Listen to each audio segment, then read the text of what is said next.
Act 1 of Ghosts, a family drama in 3 acts, by Henrik Ibsen, translated by William Archer, M. Smallhair.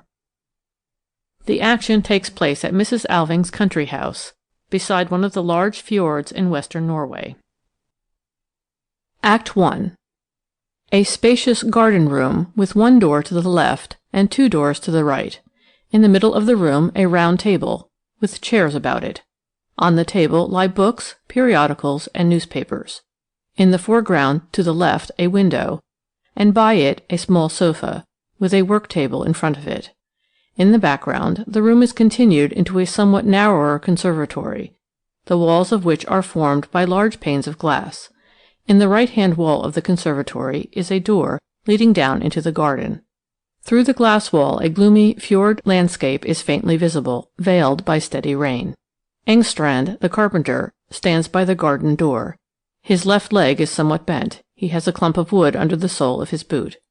Regina, with an empty garden syringe in her hand, hinders him from advancing. What do you want? Stop where you are. You're positively dripping. It's the Lord's own rain, my girl. It's the devil's rain, I say. Lord, how you talk, Regina. He limps a step or 2 forward into the room. It's just this as I wanted to say. Don't clatter so with that foot of yours, I tell you. The young master's asleep upstairs. Asleep? In the middle of the day? It's no business of yours. I was out on the loose last night. I can quite believe that. Yes, we're weak vessels, we poor mortals, my girl. So it seems. And temptations are manifold in this world, you see. But all the same, I was hard at work, God knows, at 5:30 this morning. Very well, only be off now. I won't stop here and have rendezvous with you. What do you say you won't have? I won't have anyone find you here, so just you go about your business. Engstrand advances a step or 2. Blest if I go before I've had a talk with you. This afternoon I shall have finished my work at the schoolhouse, and then I shall take tonight's boat and be off home to the town. Pleasant journey to you. Thank you, my child. Tomorrow the orphanage is to be opened, and then there'll be fine doings, no doubt, and plenty of intoxicating drink going, you know. And nobody shall say of Jacob Engstrand that he can't keep out of temptation's way. Oh. You see, there's to be heaps of grand folks here tomorrow. Pastor Manders is expected from town too. He's coming today. There you see, and I should be cursedly sorry if he found out anything against me, don't you understand? Is that your game? Is what my game? Regina looks hard at him. What are you going to fool Pastor Manders into doing this time? Shh, shh. Are you crazy? Do I want to fool Pastor Manders? Oh, no. Pastor Manders has been far too good a friend to me for that.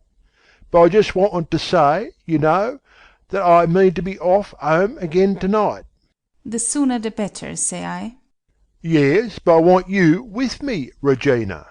You want me... What are you talking about?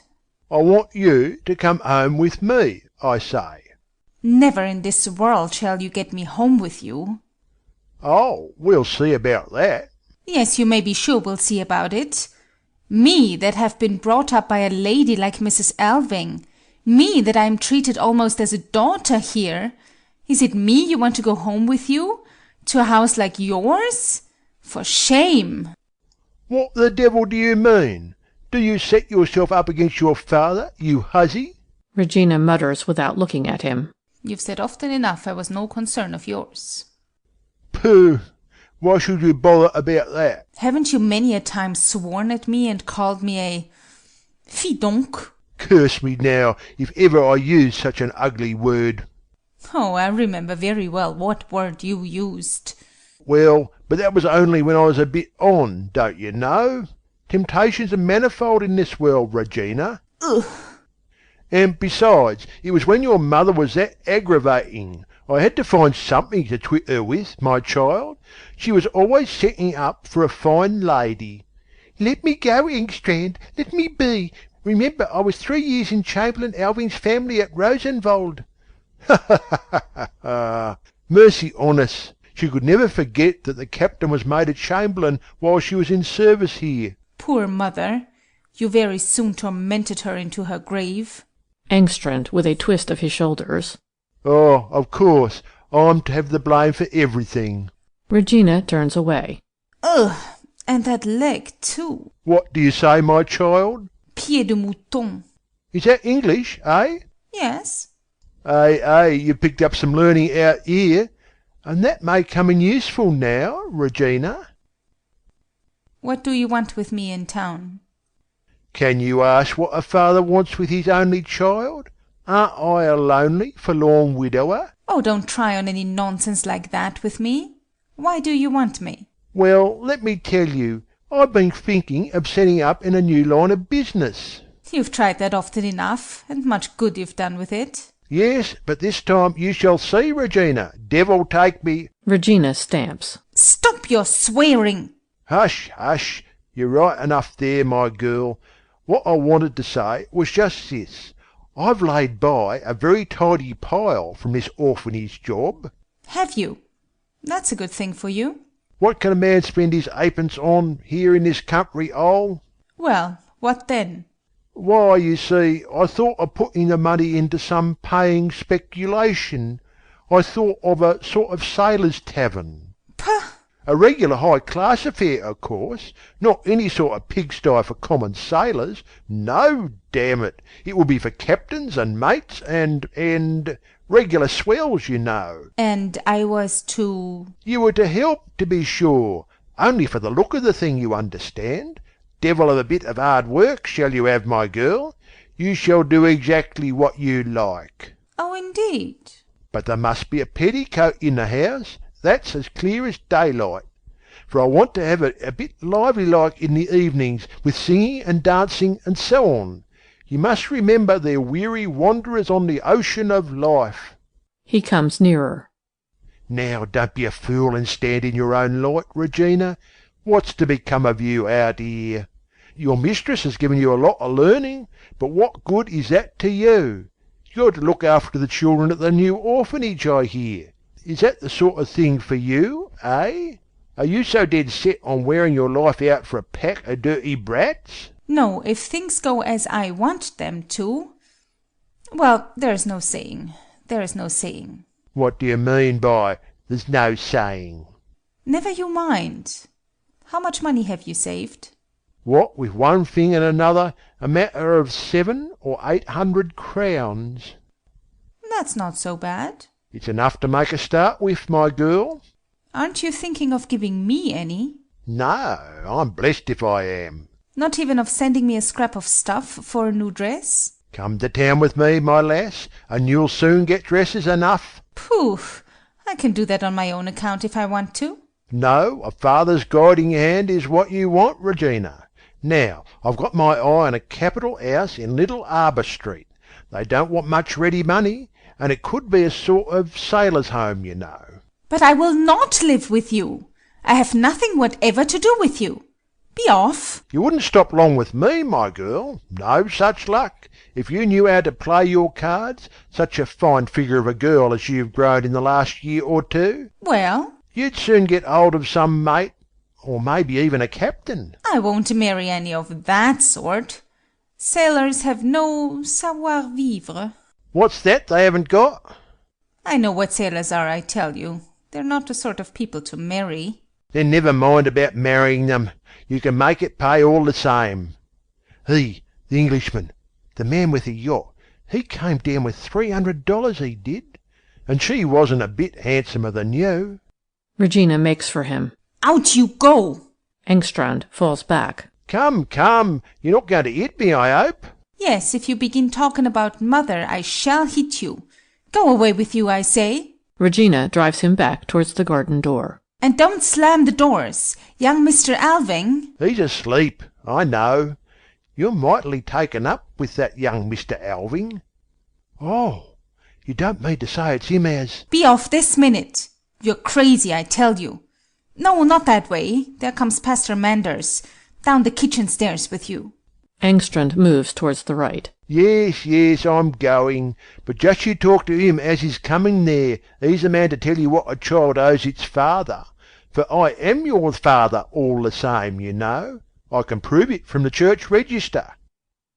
He goes out through the second door to the right, which Regina has opened, and closes again after him.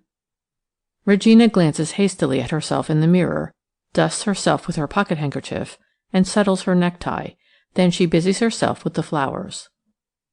Pastor Manders, wearing an overcoat, carrying an umbrella, and with a small travelling bag on a strap over his shoulder, comes through the garden door into the conservatory. Good morning, Miss Engstrand. Regina turns around, surprised and pleased. No, really. Good morning, Pastor Manders. Is the steamer in already? It is just in. He enters the sitting room. Terrible weather we have been having lately. Regina follows him. It's such blessed weather for the country, sir. No doubt, you are quite right. We townspeople give too little thought to that. He begins to take off his overcoat. Oh, mayn't I help you? There. Why, how wet it is! I'll just hang it up in the hall. And your umbrella, too. I'll open it and let it dry. She goes out with the things through the second door on the right. Pastor Manders takes off his travelling bag and lays it and his hat on a chair. Meanwhile, Regina comes in again. Ah, it's a comfort to get safe under cover. I hope everything is going on well here. Yes, thank you, sir. You have your hands full, I suppose, in preparation for tomorrow? Yes, there's plenty to do, of course. And Mrs. Alving is at home, I trust? Oh dear, yes. She's just upstairs, looking after the young master's chocolate. Yes, by the by, I heard down at the pier that Oswald had arrived. Yes, he came the day before yesterday. We didn't expect him before today. Quite strong and well, I hope? Yes, thank you, quite, but dreadfully tired with the journey. He has made one rush right through from Paris, the whole way in one train, I believe. He's sleeping a little now, I think, so perhaps we'd better talk a little quietly. Shh, as quietly as you please. Regina arranges an armchair beside the table. Now, do sit down, Pastor Manders, and make yourself comfortable. He sits down. She places a footstool under his feet. There. Are you comfortable now, sir? Thanks, extremely so. He looks at her. Do you know, Miss Engstrand, I positively believe you have grown since I last saw you. Do you think so, sir? Mrs. Alving says I've filled out, too. Filled out? Well, perhaps a little. Just enough. Shall I tell Mrs. Alving you are here? Thanks. There's no hurry, my dear child. By the by, Regina, my good girl, tell me, how is your father getting on out here? Oh, thank you, sir. He's getting on well enough. He called upon me last time he was in town. Did he indeed? He's always so glad of a chance of talking to you, sir. And you often look in upon him at his work, I dare say. I? Oh, of course. When I have time, I... Your father is not a man of strong character, Miss Engstrand. He stands terribly in need of a guiding hand. Oh, yes, I dare say he does. He requires someone near him whom he cares for and whose judgment he respects. He frankly admitted as much when he last came to see me. Yes, he mentioned something of the sort to me. But I don't know whether Mrs. Alving can spare me, especially now that we've got the new orphanage to attend to. And then I should be so sorry to leave Mrs. Alving. She has always been so kind to me. But a daughter's duty, my good girl. Of course, we should first have to get your mistress's consent. But I don't know whether it would be quite proper for me at my age to keep house for a single man. What? My dear Miss Engstrand, when the man is your own father... Yes, that may be, but all the same. Now, if it were in a thoroughly nice house and with a real gentleman... Why, my dear Regina... One I could love and respect and be a daughter to... Yes, but my dear good child... Then should I be glad to go to town. It's very lonely out here. You know yourself, sir, what it is to be alone in the world. And I can assure you I am both quick and willing. Don't you know of any such place for me, sir? I? No, certainly not. But dear, dear sir, do remember me if... Manders rises. Yes, yes, certainly, Miss Engstrand. For if I... Will you be so good as to tell your mistress I am here? I will, at once, sir. She goes out to the left. Manders paces the room 2 or 3 times, stands a moment in the background with his hands behind his back, and looks out over the garden. Then he returns to the table, takes up a book and looks at the title page, starts, and looks at several books. Ha! Indeed. Mrs. Alving enters by the door on the left. She is followed by Regina, who immediately goes out by the first door on the right. Mrs. Alving holds out her hand. Welcome, my dear pastor. How do you do, Mrs. Alving? Here I am, as I promised. Always punctual to the minute. You may believe it was not so easy for me to get away, with all the boards and committees I belong to. That makes it all the kinder of you to come so early. Now we can get through our business before dinner. But where's your portmanteau? I left it down at the inn. I shall sleep there tonight. Mrs. Alving suppresses a smile. Are you really not to be persuaded even now to pass the night under my roof? No, no, Mrs. Alving. Many thanks. I shall stay at the inn, as usual. It is so conveniently near the landing stage. Well, you must have your own way. But I really should have thought we 2 old people... Now you are making fun of me. Ah, you're naturally in great spirits today, what with tomorrow's festival and Oswald's return. Yes, you can think what a delight it is to me. It's more than 2 years since he was home last. And now he has promised to stay with me all the winter. Has he really? That is very nice and dutiful of him, for I can well believe that life in Rome and Paris has very different attractions from any we can offer here. Ah, but here he has his mother, you see. My own darling boy.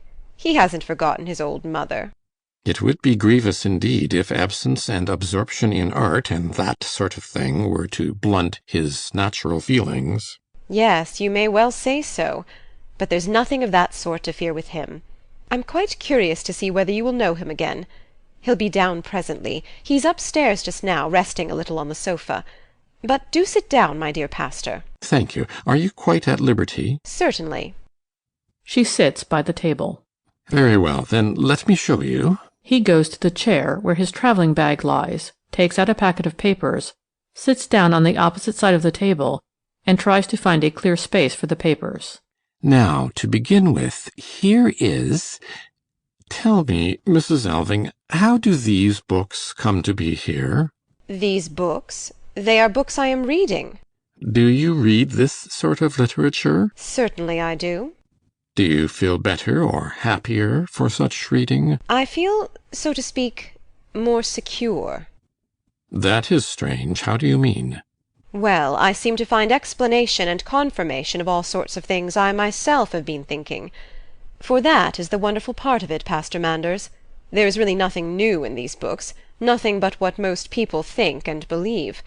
Only most people either don't formulate it to themselves, or else keep quiet about it.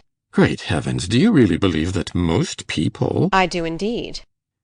But surely not in this country, not here among us? Yes, certainly, here as elsewhere. Well, I really must say... For the rest, what do you object to in these books? Object to in them? You surely do not suppose that I have nothing better to do than to study such publications as these? That is to say, you know nothing of what you are condemning? I have read enough about these writings to disapprove of them. Yes, but your own judgment. My dear Mrs. Alving, there are many occasions in life when one must rely upon others. Things are so ordered in this world, and it is well that they are. Otherwise, what would become of society? Well, well, I dare say you're right there. Besides, I of course do not deny that there may be much that is attractive in such books, nor can I blame you for wishing to keep up with the intellectual movements that are said to be going on in the great world, where you have let your son pass so much of his life. But one should not talk about it, Mrs. Alving. One is certainly not bound to account to everybody for what one reads and thinks within one's own 4 walls. Of course not. I quite agree with you. Only think now how you are bound to consider the interests of this orphanage, which you decided on founding at a time when, if I understand you rightly, you thought very differently on spiritual matters. Oh yes, I quite admit that. But it was about the orphanage. It was about the orphanage we were to speak, yes. All I say is prudence, my dear lady. And now let us get to business. He opens the packet and takes out a number of papers. Do you see these? The documents. All, and in perfect order. I can tell you it was hard work to get them in time. I had to put on strong pressure. The authorities are almost morbidly scrupulous when there is any decisive step to be taken, but here they are at last. He looks through the bundle. See, here is the formal deed of gift of the parcel of ground known as Solvik in the manor of Rosenwald, with all the newly constructed buildings, schoolrooms, master's house, and chapel. And here is the legal fiat for the endowment and for the bylaws of the institution. Will you look at them? He reads. Bylaws for the children's home to be known as Captain Alving's Foundation. Mrs. Alving looks long at the paper. So there it is. I have chosen the designation Captain rather than Chamberlain. Captain looks less pretentious. Oh, yes, just as you think best. And here you have the bank account of the capital lying at interest to cover the current expenses of the orphanage. Thank you, but please keep it. It'll be more convenient. With pleasure.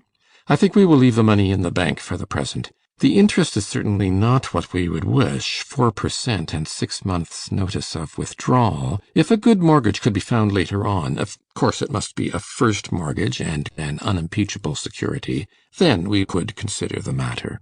Certainly, my dear Pastor Manders, you are the best judge in these things. I will keep my eyes open at any rate. But now there is one more thing which I have several times been intending to ask you. And what is that? Shall the orphanage buildings be insured or not? Of course they must be insured. Well, wait a moment, Mrs. Alving. Let us look into the matter a little more closely. I have everything insured, buildings and movables and stock and crops. Of course you have on your own estate, and so have I, of course. But here, you see, it is quite another matter. The orphanage is to be consecrated, as it were, to a higher purpose. Well, yes, but that's no reason. For my own part, I should certainly not see the smallest impropriety in guarding against all contingencies. No, I should think not. But what is the general feeling in the neighbourhood? You, of course, know better than I. Well, the general feeling. Is there any considerable number of people, really responsible people, who might be scandalized? What do you mean by really responsible people? Well, I mean people in such independent and influential positions that one cannot help attaching some weight to their opinions. There are several people of that sort here who would very likely be shocked if— There, you see, in town we have many such people. Think of all my colleagues' adherents. People would be only too ready to interpret our action as a sign that neither you nor I had the right faith in a higher providence. But for your own part, my dear pastor, you can at least tell yourself that— Yes, I know. My conscience would be quite easy, that is true enough. But nevertheless, we should not escape grave misinterpretation, and that might very likely react unfavourably upon the orphanage. Well, in that case— Nor can I entirely lose sight of the difficult, I may even say painful, position in which I might perhaps be placed. In the leading circles of the town, people take a lively interest in this orphanage. It is, of course, founded partly for the benefit of the town as well, and it is to be hoped it will, to a considerable extent, result in lightening our poor rates. Now, as I have been your adviser and have had the business arrangements in my hands, I cannot but fear that I may have to bear the brunt of fanaticism. Oh, you mustn't run the risk of that. To say nothing of the attacks that would assuredly be made upon me in certain papers and periodicals, which— Enough, my dear Pastor Manders. That consideration is quite decisive. Then you do not wish the orphanage to be insured? No, we will let it alone. Manders leans back in his chair. But if, now, a disaster were to happen, one can never tell, should you be able to make good the damage? No, I tell you plainly I should do nothing of the kind. Then I must tell you, Mrs. Alving, we are taking no small responsibility upon ourselves. Do you think we can do otherwise? No, that is just the point. We really cannot do otherwise. We ought not to expose ourselves to misinterpretation, and we have no right whatever to give offence to the weaker brethren. You, as a clergyman, certainly should not. I really think, too, we may trust that such an institution has fortune on its side, in fact, that it stands under a special providence. Let us hope so, Pastor Manders. Then we will let it take its chance. Yes, certainly. Very well, so be it. He makes a note. Then no insurance. It's odd that you should just happen to mention the matter today. I have often thought of asking you about it. For we very nearly had a fire down there yesterday. You don't say so. Oh, it was a trifling matter. A heap of shavings had caught fire in the carpenter's workshop. Where Engstrand works? Yes, they say he's often very careless with matches. He has so much on his mind, that man, so many things to fight against. Thank God, he is now striving to lead a decent life, I hear. Indeed? Who says so?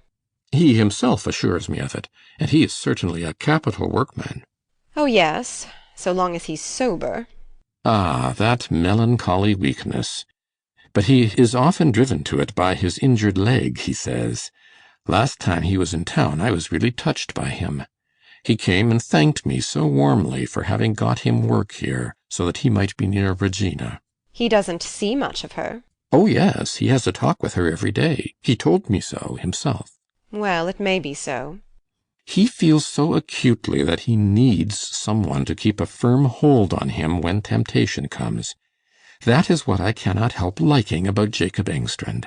He comes to you so helplessly, accusing himself and confessing his own weakness.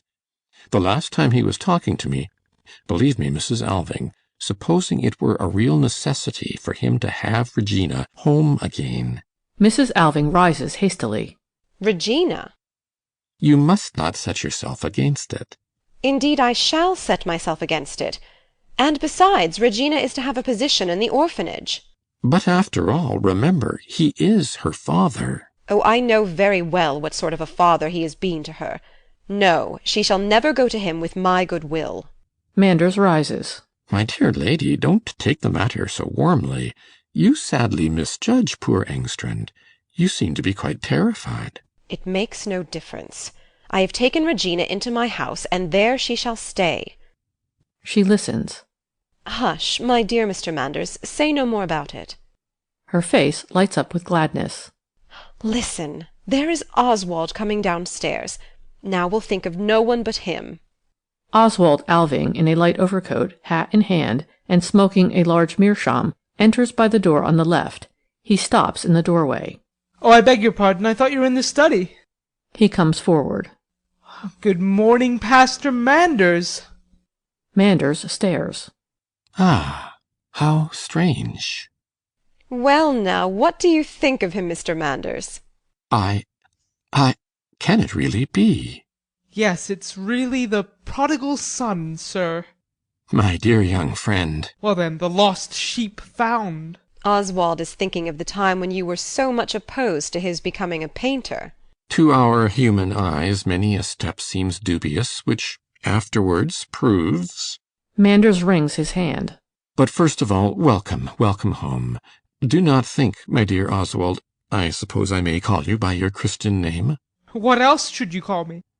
Very good. What I wanted to say was this. My dear Oswald, you must not think that I utterly condemn the artist's calling.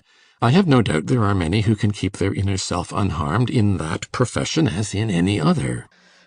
Let us hope so. Mrs. Alving beams with delight. I know one who has kept both his inner and his outer self unharmed. Just look at him, Mr. Manders. Oswald moves restlessly about the room. Yes, yes, my dear mother, let's say no more about it. Why, certainly, that is undeniable. And you have begun to make a name for yourself already. The newspapers have often spoken of you most favourably.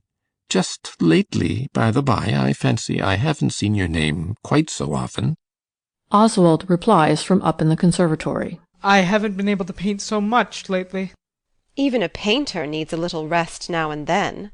No doubt, no doubt. And meanwhile he can be preparing himself and mustering his forces for some great work. Yes. Mother, will dinner soon be ready? In less than half an hour. He has a capital appetite, thank God. And a taste for tobacco, too. I found my father's pipe in my room. Aha, then that accounts for it. For what? When Oswald appeared there in the doorway with the pipe in his mouth, I could have sworn I saw his father, large as life. No, really? Oh, how can you say so? Oswald takes after me. Yes, but there is an expression about the corners of the mouth, something about the lips, that reminds one exactly of Alving, at any rate now that he is smoking. Not in the least. Oswald has rather a clerical curve about his mouth, I think. Yes, yes, some of my colleagues have much the same expression. But put your pipe away, my dear boy. I won't have smoking in here. Oswald does so. By all means. I only wanted to try it. For once I smoked it when I was a child. You? Yes. I was quite small at the time. I recollect I came up to father's room one evening when he was in great spirits. Oh, you can't recollect anything of those times. Yes, I recollect it distinctly. He took me on his knee and gave me the pipe. "Smoke, boy," he said. "Smoke away, boy." And I smoked as hard as I could until I felt I was growing quite pale, and the perspiration stood in great drops on my forehead. Then he burst out laughing heartily. That was most extraordinary. My dear friend, it's only something Oswald has dreamt. No, mother, I assure you I didn't dream it. For don't you remember this? You came and carried me into the nursery. Then I was sick, and I saw that you were crying. Did father often play such practical jokes? In his youth he overflowed with the joy of life. And yet he managed to do so much in the world. So much that was good and useful. Although he died so early. Yes, you have inherited the name of an energetic and admirable man, my dear Oswald Alving. No doubt it will be an incentive to you. It ought to, indeed. It was good of you to come home for the ceremony in his honour. I could do no less for my father. And I am to keep him so long. That is the best of all. You are going to pass the winter at home, I hear. My stay is indefinite, sir. But it's good to be home. Mrs. Alving beams. Yes, isn't it, dear? Manders looks sympathetically at him. You went out into the world early, my dear Oswald. I did. I sometimes wonder whether it wasn't too early. Oh, not at all. A healthy lad is all the better for it, especially when he's only a child. He oughtn't to hang on at home with his mother and father and get spoiled. That is a very disputable point, Mrs. Alving. A child's proper place is and must be the home of his fathers. There I quite agree with you, Pastor Manders. Only look at your own son. There's no reason why we should not say it in his presence. What has the consequence been for him? He is 6 or 7 and 20, and has never had the opportunity of learning what a well-ordered home really is. I beg your pardon, Pastor. There you're quite mistaken. Indeed? I thought you had lived almost exclusively in artistic circles. So I have. And chiefly among the younger artists. Yes, certainly. But I thought few of those young fellows could afford to set up house and support a family. There are many who cannot afford to marry, sir. Yes, that is just what I say. But they may have a home for all that. And several of them have, as a matter of fact. And very pleasant, well-ordered homes they are, too. Mrs. Alving follows with breathless interest, nods, but says nothing. But I'm not talking of bachelor's quarters. By a home, I understand the home of a family, where a man lives with his wife and children. Yes, or with his children, and the children's mother. Manders starts, clasps his hands. But, good heavens! Well? Lives with his children's mother? Yes, would you have him turn his children's mother out of doors? Then it is illicit relations you are talking of. Irregular marriages, as people call them. I have never noticed anything particularly irregular about the life these people lead. But how is it possible that a young man or young woman with any decency of feeling can endure to live that way in the eyes of all the world? What are they to do? A poor young artist, a poor girl? Marriage costs a great deal. What are they to do? What are they to do? Let me tell you, Mr. Alving, what they ought to do. They ought to exercise self-restraint from the first. That is what they ought to do. That doctrine will scarcely go down with warm-blooded young people who love each other. No, scarcely. How can the authorities tolerate such things? Allow them to go on in the light of day. He confronts Mrs. Alving. Had I not cause to be deeply concerned about your son, in circles where open immorality prevails, and has even a sort of recognized position? Let me tell you, sir, that I have been in the habit of spending nearly all my Sundays in one or two such irregular homes. Sunday, of all days. Isn't that the day to enjoy oneself? Well, never have I heard an offensive word, and still less have I witnessed anything that could be called immoral. No, do you know when and where I have come across immorality in artistic circles? No, thank heaven, I don't. Well then, allow me to inform you. I have met with it when one or other of our pattern husbands and fathers has come to Paris to have a look round on his own account, and has done the artists the honour of visiting their humble haunts. They knew what was what. These gentlemen could tell us all about places and things we had never dreamt of. What, do you mean to say that respectable men from home here would— Have you never heard these respectable men, when they got home again, talking about the way in which immorality runs rampant abroad? Yes, no doubt. I have too. Well, you may take their word for it. They know what they're talking about. Oswald presses his hands to his head. Oh, that great, free, glorious life out there should be defiled in such a way. You mustn't get excited, Oswald. It's not good for you. Yes, you're quite right, Mother. It's bad for me, I know. You see, I'm wretchedly worn out. I shall go for a little turn before dinner. Excuse me, Pastor, I know you can't take my point of view, but I couldn't help speaking out. He goes out by the second door to the right. My poor boy. You may well say so, and this is what he has come to. Mrs. Alving looks at him silently. Manders walks up and down. He called himself the prodigal son. Alas, alas. Mrs. Alving continues looking at him. And what do you say to all this? I say that Oswald was right in every word. Manders stands still. Right, right, in such principles. Here in my loneliness I have come to the same way of thinking, Pastor Manders, but I have never dared to say anything. Well, now my boy shall speak for me. You are greatly to be pitied, Mrs. Alving. But now I must speak seriously to you, and now it is no longer your business manager and adviser, your own and your husband's early friend, who stands before you. It is the priest who stood before you in the moment of your life when you had gone farthest astray. And what has the priest to say to me? I will first stir up your memory a little. The moment is well chosen. Tomorrow will be the 10th anniversary of your husband's death. Tomorrow the memorial in his honour will be unveiled. Tomorrow I shall have to speak to the whole assembled multitude. But today I will speak to you alone.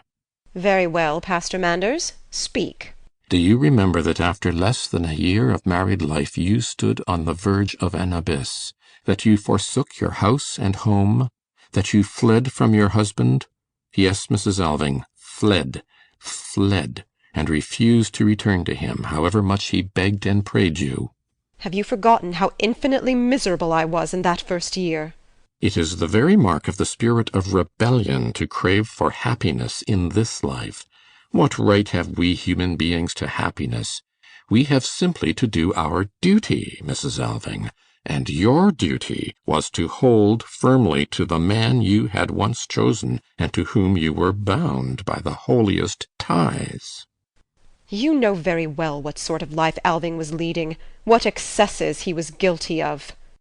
I know very well what rumours there were about him, and I am the last to approve the life he led in his young days, if report did not wrong him. But a wife is not appointed to be her husband's judge. It was your duty to bear with humility the cross which a higher power had, in its wisdom, laid upon you. But instead of that, you rebelliously throw away the cross, desert the backslider whom you should have supported, go and risk your good name and reputation, and nearly succeed in ruining other people's reputation into the bargain. Other people's? One other person's, you mean? It was incredibly reckless of you to seek refuge with me. With our clergyman? With our intimate friend? Just on that account. Yes, you may thank God that I possessed the necessary firmness, that I succeeded in dissuading you from your wild designs, and that it was vouchsafed me to lead you back to the path of duty, and home to your lawful husband. Yes, Pastor Manders, that was certainly your work. I was but a poor instrument in a higher hand, and what a blessing has it not proved to you, all the days of your life, that I induced you to resume the yoke of duty and obedience. Did not everything happen as I foretold? Did not Alving turn his back on his errors, as a man should? Did he not live with you from that time lovingly and blamelessly all his days?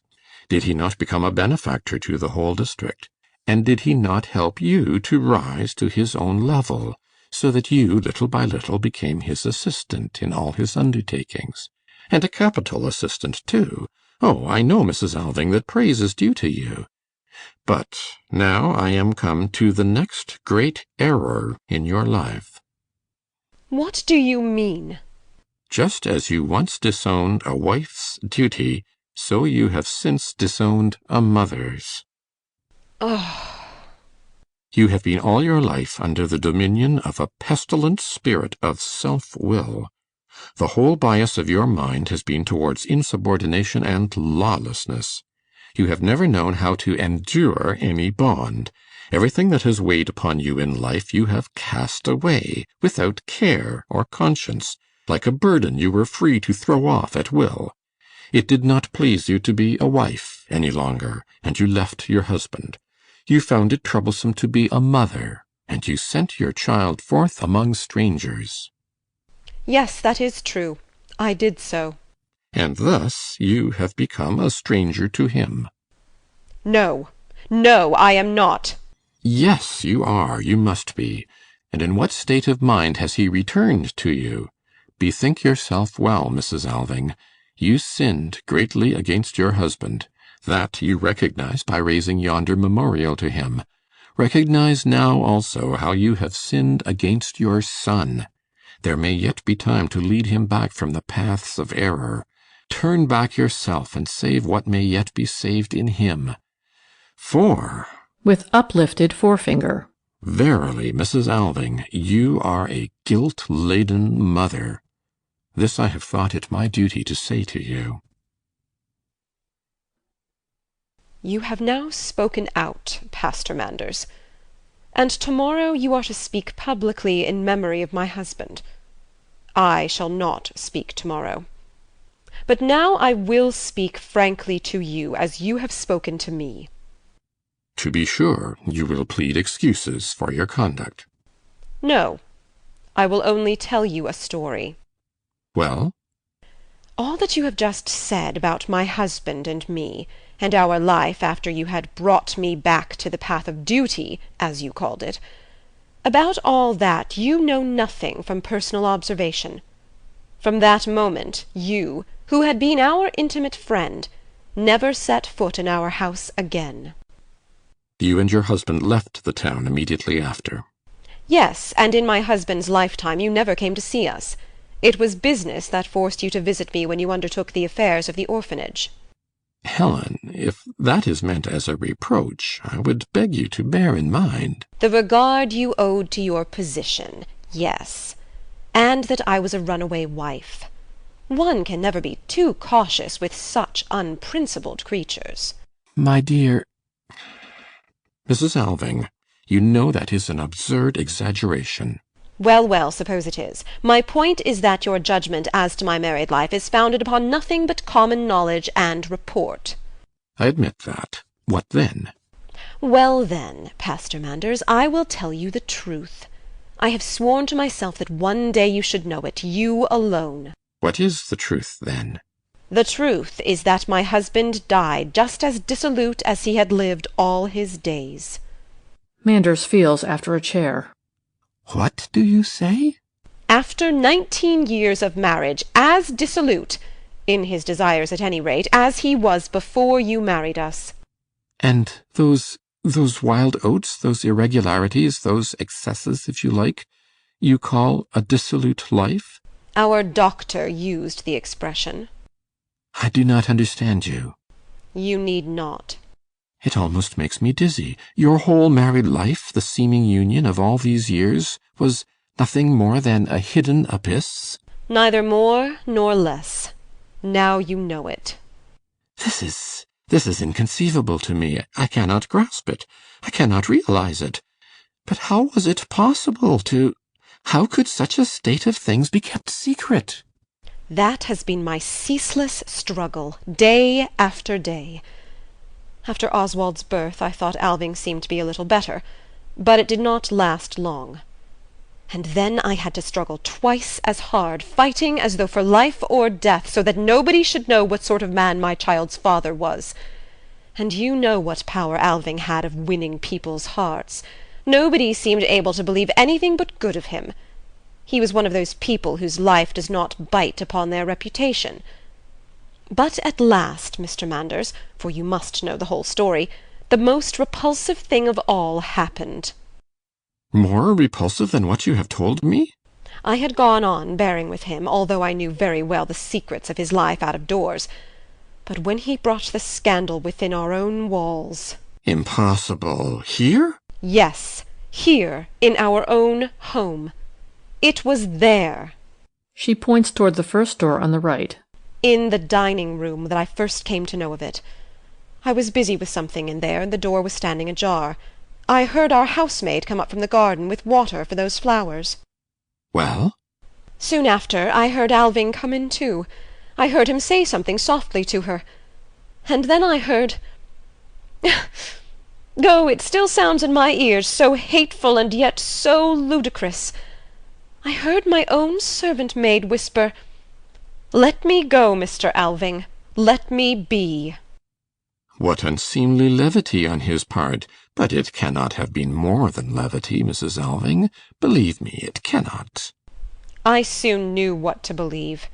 Mr. Alving had his way with the girl, and that connection had consequences, Mr. Manders. Such things in this house! In this house! I had borne a great deal in this house. To keep him at home in the evenings and at night, I had to make myself his boon companion in his secret orgies up in his room. There I have had to sit alone with him, to clink glasses and drink with him, and to listen to his ribald, silly talk. I have had to fight with him, to get him dragged to bed. And you were able to bear all this? I had to bear it for my little boy's sake. But when the last insult was added, when my own servant-maid... Then I swore to myself, this shall come to an end. And so I took the reins into my own hand, the whole control, over him and everything else. For now I had a weapon against him, you see. He dared not oppose me. It was then I sent Oswald away from home. He was nearly 7 years old, and was beginning to observe and ask questions, as children do. That I could not bear.